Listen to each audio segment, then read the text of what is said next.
Assalamualaikum warahmatullahi wabarakatuh. Alhamdulillahirabbil alamin. Allahumma shalli wa sallim wa barik ala sayyidina Muhammad wa ala alihi washabihi ajmain. Alhamdulillah. Bertemu kembali setelah 2 pekan kita tidak bertemu. Selamat Hari Santri. Nah, ini pas momennya adalah momen Hari Santri dan saya ditemani oleh seorang santri. Seorang santri, bisa kenalkan Gus, siapa namanya? Izin memperkenalkan diri, nama saya Guswilah Kalia Mukhtar. Siapa? Siap, santri Guswilah Kalia Mukhtar. Panggilannya siapa ini? Panggilannya bisa dipanggil Filah atau Gus Yang. Oh, Gus Yang. Oke, Gus Yang. Kita akan bincang-bincang sampai 30 menit ke depan tentang santri. Makanya kita lesehan, kita sarungan. Karena kita akan bicara tentang santri, apa itu santri, bagaimana kata santri itu dari mana, kemudian dulu bagaimana santri itu, lalu apa stigma-stigma tentang santri, dan juga mungkin kita akan bicara sedikit tentang bagaimana sih seharusnya santri itu. Oke Gus Yang, bisa nyantri di mana? Pernah nyantri di mana Gus Yang? Saya sudah pernah menyantri di Pondok Pesantren SPMA dan pernah di pondok lain juga. Oke, di mana? Di kota mana? Di kota Mojokerto. Oke, siap. Berarti sudah hendak hanya di satu kota. Tapi sekarang masih nyantri juga ya? Siap masih. Oke. Para pemirsa, kita dihadiahi sebuah hari namanya Hari Santri. Dan biasanya kita rayakan dengan arak-arakan, syukur. Kemudian ada juga yang dirayakan dengan mengkhatamkan beberapa kitab sebagai ciri khas pondok pesantren. Sebelum kita bicara tentang apa itu santri, saya ingin berbagi sedikit. Mungkin ada juga yang sudah tahu, tapi mungkin yang belum tahu ini saya ingin berbagi. Apa sih sebenarnya santri itu? Sebenarnya kata santri sendiri banyak orang yang berbeda pendapat. Kayak misalnya ada seorang sejarawan luar negeri malah yang meneliti itu, seorang profesor namanya Profesor Jones, itu mengatakan bahwa santri itu malah berasal dari bahasa Tamil yang artinya adalah guru. Berbeda lagi dengan C.C. Borg, seorang sejarawan juga yang meneliti itu, dia mengatakan bahwa santri itu sebenarnya berasal dari kata sastri. Ya, dia dari bahasa Sanskerta yang artinya adalah orang yang mengetahui atau mendalami ilmu agama. Ada juga yang mengatakan bahwa seorang peneliti juga, seorang researchers, seorang yang bernama M. Satufardi dan B.N. Tiwari itu mengatakan bahwa santri itu berasal dari kata sastra atau yang artinya buku. Nah, orang-orang yang mendalami kitab-kitab itulah yang kemudian mengadopsi kata santri. Tapi ada juga yang mengatakan dan berpendapat bahwa santri itu dari kata cantrik. Ya, kata khas Jawa, santri itu pelayan seorang pendeta zaman dulu sebelum datangnya Islam. Lalu Islam, cantrik adalah seorang yang melayani dan mengabdi pada guru, pada kiai, yang tanpa upah. Justru upahnya ini yang menarik. Upahnya adalah berupa ilmu dari kiai itu. Maka cantrik lama-lama menjadi santri. Nah, sehingga pesantren itu mengambil kata dari santri. Pesantren adalah tempatnya santri. Sementara kalau pondok itu dari kata funduk yang artinya asrama. Dulunya kalau kita baca banyak buku referensi itu, sebenarnya santri itu dulu ya, zaman dulu itu, nah ini juga perlu nanti kita bahas bareng tentang bagaimana masa, kalau mungkin Gus Yang nanti juga silakan cerita mungkin akan yang ada ditanyakan. Kalau sekarang, kalau santri dulu ya, itu memang santri itu belajar ke pesantren itu khusus memang hanya untuk bicara ilmu agama. Murni wes, dia belajar di situ memang khusus untuk mempelajari ilmu agama. Sehingga pesantren zaman dulu memang lulusan atau produk yang dihasilkan adalah orang-orang yang benar-benar zu'ama, orang-orang yang benar-benar alamah, ya, orang yang benar-benar alim dalam hal ilmu agama. Agama memang fokus. Jadi sebenarnya di pesantren sendiri itu sudah satu hal yang sifatnya sangat fakultatif, artinya orang yang memang benar-benar fokus di satu disiplin ilmu, yakni ilmu agama. Itu zaman dulu.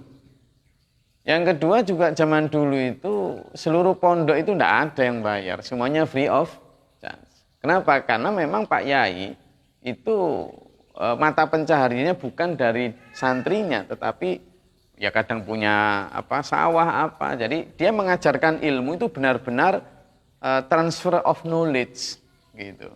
Jadi bagaimana mentransfer ilmu. Nah, kita nanti nggak banyak bicara tentang teori pendidikan, saya akan bicara itu. Sehingga Pak Yai itu benar-benar mentransfer ilmu. Intinya kiai santri itu benar-benar melu kiai, ngemper lah itu zaman dulu.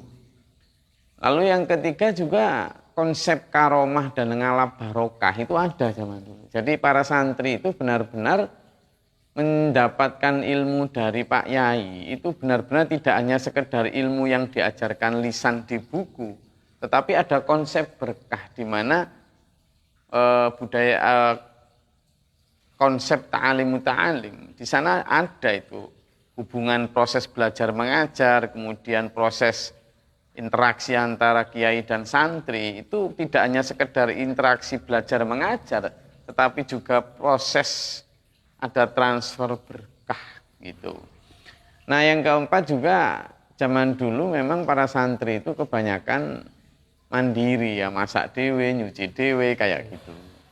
Nah, sekarang memang masih ada yang seperti itu, tapi kebanyakan sekarang santri sudah ditambahi juga selain ilmu agama adalah ilmu-ilmu yang sifatnya skill, baik itu tentang skill bahasa, skill keterampilan lain, dan lain sebagainya. Yang kedua juga sekarang sudah memang Jer Basuki Mawabeo tidak bisa disalahkan juga. Ini tidak bicara salah benar ya, tetapi bicara tentang perbedaan saja. Bahwa zaman dulu masih free of charge, sekarang sudah tidak bisa. Kebanyakan sudah mulai bayar.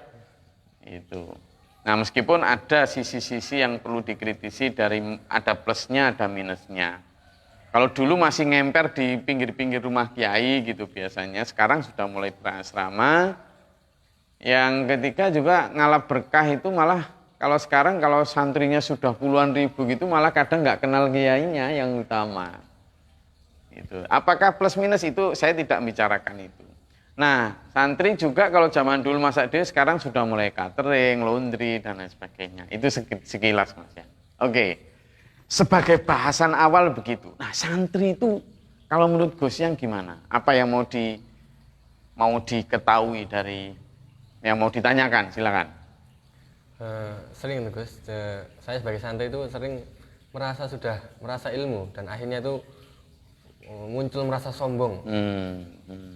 Bagaimana mengendalikan sifat-sifat seperti itu? Nah, ini yang perlu dirubah yang. Jadi santri itu punya stigma.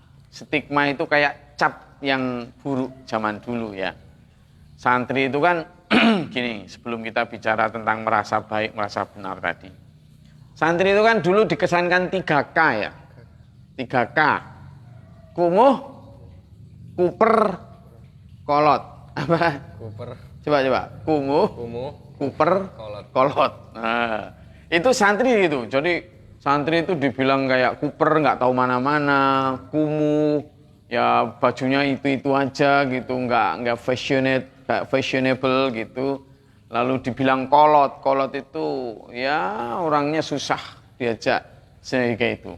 Nah, apakah benar seperti itu? Apakah ini hanya stigmatisasi atau label jelek saja kepada santri?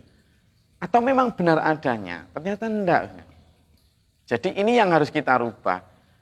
Perasaan merasa banyak ilmu, lalu menyalahkan orang atau menganggap diri paling benar. Nah ini loh yang kemudian oknum-oknum yang berprinsip seperti ini yang kemudian muncul stigma santri itu menjadi kolot tadi itu gitu ya. Jadi kenapa dibilang begitu? Karena itu tadi. Karena sudah gitu dianggap merasa paling baik, merasa paling benar dan lain sebagainya. Tadi saya sudah ada 10 menit lebih ya. Oke. Berapa menit tadi saya lihat? Nah, nanti biar pas ini. Nah, kalimat orang menstempel kita para santri sebagai kolot, ini karena kita sendiri sebenarnya. Karena kita yang kadangkala karena sudah belajar agama lalu menganggap diri lain yang nggak belajar itu sebagai ini yang harus dirubah.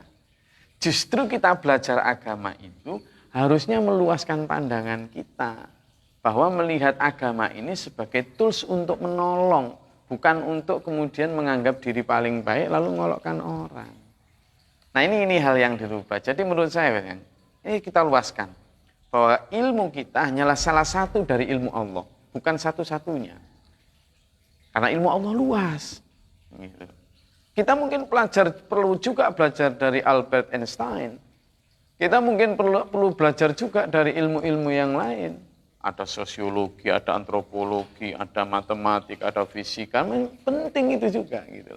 Tetapi memang yang paling fundamental, yang paling perlu kita pelajari di tingkat basic yang paling dalam adalah ilmu agama. Makanya ilmu agama menjadi tonggak yang penting. Setelah kita menguasai fondasi itu, maka ilmu-ilmu lain perlu kita pelajari sebagai komplement, sebagai suplemen. Gitu. Nah, kumuh, kuper, kolot, ini harus dirubah. Dirubah menjadi apa? Pertama, dirubah menjadi outstanding. Jadi kalau bicara tentang kuper, ya kuper kurang pergaulan, atau ini harus dirubah itu.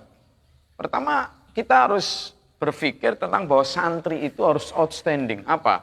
Melampaui target-target yang misalnya santri, orang mengatakan, alah santri paling bisa nih itu tok gitu. Alah santri paling bisa nih ngaji. Oh jangan, no. Santri itu enggak hanya ngaji, santri itu ya bisa menjadi pemberdaya masyarakat, santri itu juga bisa menjadi relawan bencana, santri itu juga bisa menjadi itu. Jadi outstanding harus ilmunya pun outstanding. Yang kedua, jadi harus kalau tadi 3K, kumuh, kuper, kolot, harus diubah menjadi 3O. Pertama outstanding.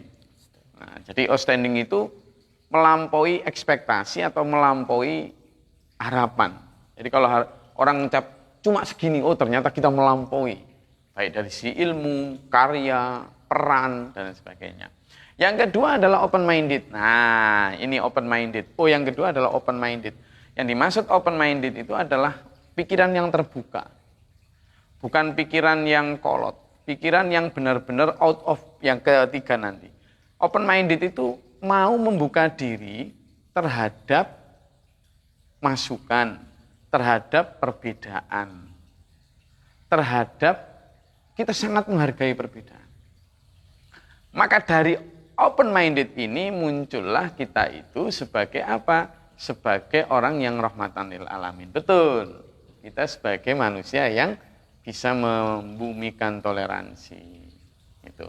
Nah, yang ketiga adalah out of box. Jadi berpikir kita, sudut pandang kita itu selalu sudut pandang yang luas. Yang tidak berpikir terkotak, yang tidak katak dalam tempurung. Misalnya kita diajarin tentang perbedaan mazhab, kita diajarin tentang banyak itu. Jadi ikhtilaf di dalam perbedaan pendapat, nggak apa-apa. Maksudnya apa? Bukan nggak apa-apa itu membenarkan perbedaan atau apa, tetapi kita menghargai perbedaan. Nah kalau sudah begitu Gus, yang nanti ketika melihat ada orang yang ilmunya beda dengan kita atau kurang dari kita nggak merasa sombong. Gitu. Yang lain, Ngi, silakan. Emang di kalangan santri itu kan sering gitu Gus, kita waktu pulang ya yang dikatakan sebelumnya dia kuper ya, itu cara menanggapinya atau mengembalikan kepada tetangga atau itu gimana? Nah gini, jadi gimana cara buktikan, prove it. Jadi 3K dirubah jadi 3O tadi, kita nggak bisa hanya dengan ngomong, tapi dengan tindakan. Makanya ini tantangan ini gini ya. Tantangan kita inilah sudah di era 4.0. Di era kita ini sudah era yang digital, era yang sudah tidak lagi ibaratnya gitu, udah nggak pakai kabel itu, udah nggak lelet lagi, tapi era yang lompatan-lompatan, kuantum-kuantum yang harus cepat. Nah, ini juga menuntut kita untuk cepat. Maka begini ya, kitab itu penting, tapi lebih penting lagi pengamalan kitab. Jadi kita pelajar mau hafal Quran, mau memahami kitab ini, kitab itu penting. Tapi justru lebih penting lagi adalah how to implement, bagaimana mengamalkan supaya kita ini menjadi manusia yang qaulan wa amalan. Karena apa? A'udzubillahi minasyaitonirrajim. Ya ayyuhalladzina amanu lima taquluna ma la taf'alun. Wahai orang-orang beriman, kenapa kamu mengatakan apa yang tidak kamu amalkan? Gitu kan. Kabura maqtan indallah an taqulu ma la taf'alun. Murka besar di sisi Allah untuk orang yang hanya ngomong tapi tidak melaksanakan. Nah, supaya kita ini tidak kena antemen tangga kanan, buktikan bahwa itu, buktikan bahwa sampean memang mampu. Yang kedua, jadi kitab itu penting, tapi lebih penting lagi pengamalan. Kita itu diibaratkan di dalam salah satu ayat itu, orang yang memahami kitab tapi tidak mengamalkan kitab. Dalam surat Al-Jum'ah itu disebutkan seperti khimar atau keledai yang dimuati dengan kitab-kitab yang tebal. Nah, jangan sampai kita jadi santri, itu tumpukan kitab kita tinggi, apal banyak kitab, ngerti ilmu nahwu, sorof, ini, batik, mantek, bayan, ma'ani, balaghah dan sebagainya. Tapi ternyata kita sama tetangga tidak pernah nyapa. Kita ada orang kelaparan, ya kita kenyang sendiri. Ini bukan santri, gitu loh. Karena santri itu pada dasarnya adalah long learning journey atau apa? Pendidikan yang perjalanannya panjang. Jadi long life education, pendidikan sampai mati. Makanya tolabul ilmi sampai apa? Minal mahdi ilal lahdi. Dari gendongan ibu sampai mati. Jadi menjadi santri itu tidak hanya ketika di pondok pesantren, tapi menjadi santri itu adalah sampai mati. Makanya apa yang kita pelajari? Kita belajarnya bukan hanya tentang kitab, kita belajarnya yang dimaksud adalah iqra. Apa yang pertama? Iqra. Apa? Bacalah. Bacalah apa? Apa yang perlu dibaca? Bismi rabbikal ladzi khalaq. Jadi yang dibaca itu tidak hanya tentang huruf-huruf, tapi iqra bismi rabbikal ladzi. Iqra bismi adanya. Kita disuruh membaca asma Allah. Asma Allah itu apa? Apa? Fenomena alam. Melihat bendungan jebol. Dulu Pak Guru Mohtar, guru kami, ketika melihat bendungan jebol, itu nanti mengancam apa? Tanaman yang mau panen, langsung santri diajak, ayo dijebol itu sebagian dari dinding musola itu untuk menutup yang dam jebol tadi agar enggak tutup. Itu namanya iqra. Nah ini nanti masyarakat insya Allah akan ini sendiri. Yang ketiga, baca huruf itu penting, tapi lebih penting lagi baca keadaan. Baca huruf Arab, huruf ini penting, tapi lebih penting lagi membaca keadaan. Karena ketika Rasulullah Muhammad SAW dipeluk oleh malaikat Jibril, iqra, bacalah. Jawabnya Nabi, ma'ana biqari'in, saya nggak bisa baca. Sampai 3 kali, kalau iqra bismi rabbikal ladzi. Jadi disuruh membacanya itu membaca semesta ini. Gitu. Nah, sehingga fenomena akhirnya ilmunya itu bukan hanya ilmu pinter baca tulis, tapi ilmu hikmah. Nah, nanti kita akan bahas di lain kesempatan. Lalu yang kedua juga kemandirian. Ya, santri harus menjadi socio entrepreneurship, seorang yang punya kemampuan keswadayaan dan entrepreneur dalam hal sosial, tidak hanya dalam hal ekonomi. Juga harus jadi agent of change, Gus Yang. Jadi kalau kita bicara sejarah, sejak dulu lulusan pesantren selalu banyak yang jadi tokoh. Banyak yang jadi tokoh. Jadi nggak kaleng-kaleng gitu. Jadi nggak ada ceritanya santri nggak bisa makan itu. Kalau santri lulusan pesantren lalu takut nggak bisa makan, kamu bukan santri. Karena santri itu sejak di pondok itu sudah diajarkan kemandirian yang luar biasa. Jadi kalau santri terus pulang susah nyari kerja itu berarti nggak dapat ilmu. Gitu loh. Ada satu penelitian. Penelitian itu mengatakan faktor sukses itu 80% ditentukan mental. Faktor sukses. 20% ditentukan oleh skill. Jadi 80% mental, 20% skill. Artinya kita ini sebenarnya sebagai santri itu punya modal 80% untuk sukses. Kenapa? Karena yang digembleng di pesantren itu adalah mental. Makanya abi saya, ya, Abi Mohtar, mendirikan pesantren dengan nama Sumber Pendidikan Mental Agama Allah. Jadi yang digembleng dulu adalah mental. Pendidikannya fokus pada mental. Nanti kalau mentalnya sudah oke, tinggal ngasih 20% skill. Dia udah bisa ngembangkan sendiri. Jadi 20% skill ini sudah kayak jadi kail, nanti dia mancing sendiri. Kayak kunci, key of knowledge. Nah, nanti kuncinya ini sudah bisa membaca sendiri. Gitu. Jadi nggak ada ceritanya, santri nggak bisa makan. Makanya kalau ada tetangga gini-gini, ya buktikan, prove it. Gitu. Santri itu berdaya dan memberdayakan.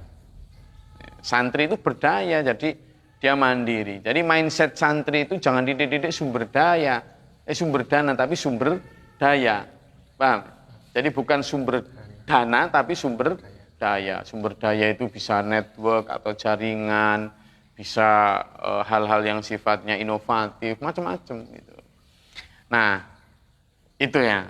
Maka saya melihat ini yang harus kita setting sejak sekarang. Lagi? Apakah taklim kepada kiai masih relevan pada zaman sekarang? Relevan maksudnya? Relevan.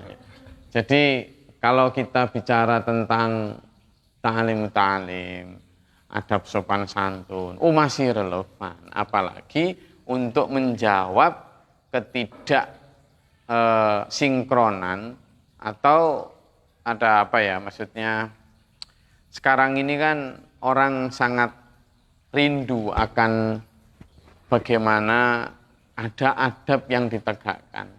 Sebenarnya adab sopan santun itu bukan hanya adab orang kita di Indonesia, tetapi adalah bicara ini. Nah, tetapi gini ya, selain masih relevan, kita ini harus menjadi orang pertama, itu adalah bicara tentang good, best, and best of the best. Jadi bicara good itu adalah bicara bagus, sudah cukup. Bicara good adalah bicara bagus, bicara best adalah bicara terbaik, bicara terbaik. Tapi kita ini menjadi apa? Bukan hanya menjadi good saja, tapi terbaik. Lalu di atas terbaik itu ada best of the best. Nah, kita ini sampai di tingkat best of the best. Adab dan ilmu, kalau kita belajar di pesantren itu kan belajar ilmu. Tapi di atas ilmu itu adab. Maka kita harus mendahulukan adab. Ya. Orang bisa saja punya ilmu tinggi, tapi kalau nggak punya adab, dia tidak akan bisa menjadi the best of the best. Paling jadi good, good itu bagus. Tapi di atas good itu kan sebenarnya ada better. Lebih bagus.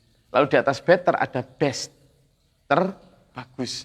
Dan ada lagi di atasnya best of the best. Nah, kita ini diminta untuk menjadi ahsan tadi. Ahsanu taqwim juga ahsanu amala, yang terbaik. Nah, kalau bicara yang terbaik, maka samanya harus memiliki bukan hanya ilmu, tapi juga adab, tapi juga amal. Itu makanya kalau tingkatannya gini, kita inilah diminta untuk jadi kuntum khaira ummah. Menjadi umat terbaik. Bagaimana menjadi umat terbaik? Harus menjadi khairun nas dulu. Bagaimana menjadi khairun nas? Harus menjadi khairut tilmid. Santri yang terbaik. Maka zaman ketika masih nyantri, jadilah santri yang terbaik. Dalam hal kedisiplinan mengikuti aturan pesantren, dalam mengikuti Pak Yai, dan lain sebagainya. Nanti ini akan tercermin ketika di masyarakat. Sampean diminta untuk menjadi khairun nas. Apa itu khairun nas?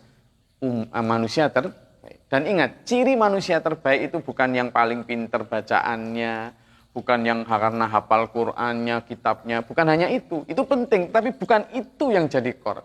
Yang jadi core adalah khairun nas anfa'uhumun. Khairun nas, manusia terbaik itu adalah manusia yang bermanfaat untuk sesamanya. Jadi core dari pendidikan santri adalah apakah sampean bermanfaat untuk sesama atau enggak. Ilmu zaman segunung, mau lulusan timur, tengah, lulusan apapun. Tapi kalau ternyata di masyarakat enggak bermanfaat untuk sesama, sampean bukan santri. Gitu ya. Jadi khairun nas anfa'uhum. Manusia terbaik adalah yang terbaik. Tetangga kurang makan, lu sampean yang terbaik itu adalah yang paling dahulu menyapa, yang paling dahulu menjenguk. Ada orang kelaparan, yang paling dahulu zaman ngasih bantuan. Ada jalan rusak, sampai yang paling dahulu menggerakkan masyarakat untuk memperbaiki. Itu khairun nas anfa'uhum. Jadi yang paling bermanfaat. Setelah khairun nas, pertama menjadi murid terbaik, manusia terbaik, maka kumpulan manusia-manusia terbaik ini menjadi khairu umat terbaik gitu loh. Nah, ke sana arahnya ya. Dari mulai hal kecil itu tadi. Sudah ada 30 menit?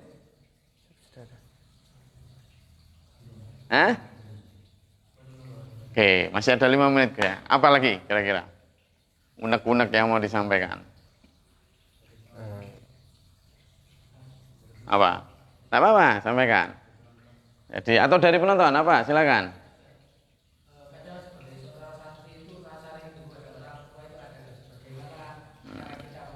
Nah itu tadi termasuk belajar. Nah, kalau masalah rindu itu nggak hanya santri, siapapun ya punya rasa rindu.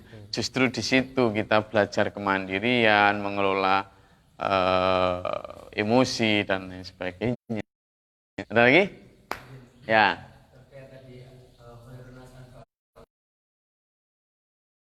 Saya sebagai santri itu terhenti tidak melakukan itu karena takut ketika ingin bermanfaat kepada orang lain, takut ada omongan dari perhatian ada maunya. Bagaimana cara melawan? Anjing menggonggong kafilah berlalu. Jadi kalau ingin menjadi khairun nas, ingin menjadi manusia terbaik dengan cara berderma, bermanfaat untuk orang lain, lalu ada cibiran, mea, ini dan sebagainya. Ingat, kita itu sudah dikasih tahu Quran. Ketika kamu ingin menjadi khairu ummah, umat terbaik, dengan cara menjadi khairun nas, manusia terbaik, dengan cara menjadi khairut tilmid, menjadi santri terbaik, pasti itu ada godaan macam-macam. Disampaikan dalam Al-Quran, la tusma'unna adzan katsira. Kamu akan mendengar adzan itu kata-kata yang tidak menyenangkan hati. Katsir yang banyak. Kamu ingin jadi santri ketika di pesantren, yang rajin apa gitu, oh sok kan gitu. Ya udah enggak apa-apa, itu latihan kita untuk memberantas itu, maju terus, kafilah berlalu. Ketika balik di masyarakat, ketika kita ingin berbuat baik ini, nanti dipikir ini, ya sudah enggak apa-apa, jalan aja terus. Karena memang itu seni perjuangan kita. Ketika sampean jadi pemimpin pun begitu. Begitu sampean ingin menegakkan aturan, adil dan bijaksana semuanya, tantangan, enggak berhenti. Karena memang dunia ini ya penuh tantangan. Sudah itu ada tantangan tidak kerasan, ada tantangan gini. Nah, sehingga apa yang kita perlu pastikan bahwa santri itu adalah tadi saya sebut long life. Ya, long life learning. Jadi pembelajaran seumur hidup sampai mati. Jadi kita jangan merasa kalau nanti sudah pernah nyantri sekian puluh tahun lalu sudah pasti hebat, enggak bisa. Kita bahkan belum belajar, bisa jadi kita masih perlu belajar dari mbah-mbah tua yang kerjaannya cuma nyapu jalan. Kita jadi santri, jangan berdiri di menara gading. Waktunya santri menjawab tantangan umat. Ini closing statement saya. Wahai para santri dimanapun berada, sampean perlu menjadi relawan bencana. Wahai santri dimanapun berada, sampean perlu menjadi penggerak ekonomi dunia akhirat di kampung masing-masing. Wahai santri dimanapun berada, sampean perlu menjadi dosen, sampean perlu menjadi dokter, sampean perlu menjadi siapapun yang bermanfaat untuk masyarakat. Santri produknya tidak hanya ngajar ngaji, Tapi santri produknya adalah untuk mengamalkan apa isi kitab suci. Dan isi kitab suci itu adalah bicara tentang rahmatan lil alamin, bermanfaat tidak hanya umat Islam saja, tapi bermanfaat untuk seluruh alam. Yang namanya alam itu tidak hanya manusia, tetapi juga binatang, tetapi juga tumbuhan dan alam semesta ini. Karena kita adalah khalifatu fil ard. Nah itu, wahai santri dimanapun berada, bukalah pikiran, open minded, out of box. Jadilah orang yang outstanding. Jangan kuper, jangan kolot, apalagi kumuh. No way. Kita adalah santri-santri keren yang mampu memahami perbedaan, yang mampu melihat bahwa bisa jadi ada kebenaran lain di luar kebenaran kita. Sudah saatnya santri benar-benar menjadi agent of change. Sebelum menjadi agent of change orang lain, agent of change untuk diri sendiri. Sebelum reformasi diri lain, reformasi diri sendiri. Kita punya hari santri, tapi jadikan momentum itu sebagai hari di mana kita menunjukkan bahwa santri itu adalah yang terdepan dalam hal kebaikan. Sekali lagi, ujung dari kita ini, ilmu yang kita pelajari adalah ilmu manfaat. Karena kita mintanya kepada Allah, Rabbi zidni ilman nafi'ah. Ya Allah, tambailah ilmu untukku, ilmu yang nafi'ah, manfaat. Untuk apa kita hafal Quran? Untuk apa kita punya gelar MSI, SAG, SHI, apa saja, STB, LC, apa. Tapi kalau kita nggak manfaat untuk orang lain, itu nonsen. Bahkan kabura maqtan indallah. Murka besar di sisi Allah yang antaqulu ma la taf'alun. Orang yang hanya ngomong tapi tidak mengamalkan. Ada yang bilang Jawanya itu pinter ngajar ora iso nglakoni, sarung plekat didondomi pinter nasihat ora iso nglakoni. Doakan saya, mudah-mudahan saya terjauh dari sifat-sifat yang semacam itu. Goyang, ayo jadi santri yang komando. Santri yang benar-benar bermanfaat untuk diri, keluarga, dan umat. Santri yang outstanding, santri yang out of box, santri yang open minded. Terima kasih. Dengan begitu insya Allah nanti kita akan menjadi katalisator kedamaian umat ini dan manfaat dunia sampai akhirat. Terima kasih. Itu kajian kita pada pekan ini. Mudah-mudahan bermanfaat dan berfaedah. Bila taufiq wal hidayah. Wassalamualaikum warahmatullahi wabarakatuh.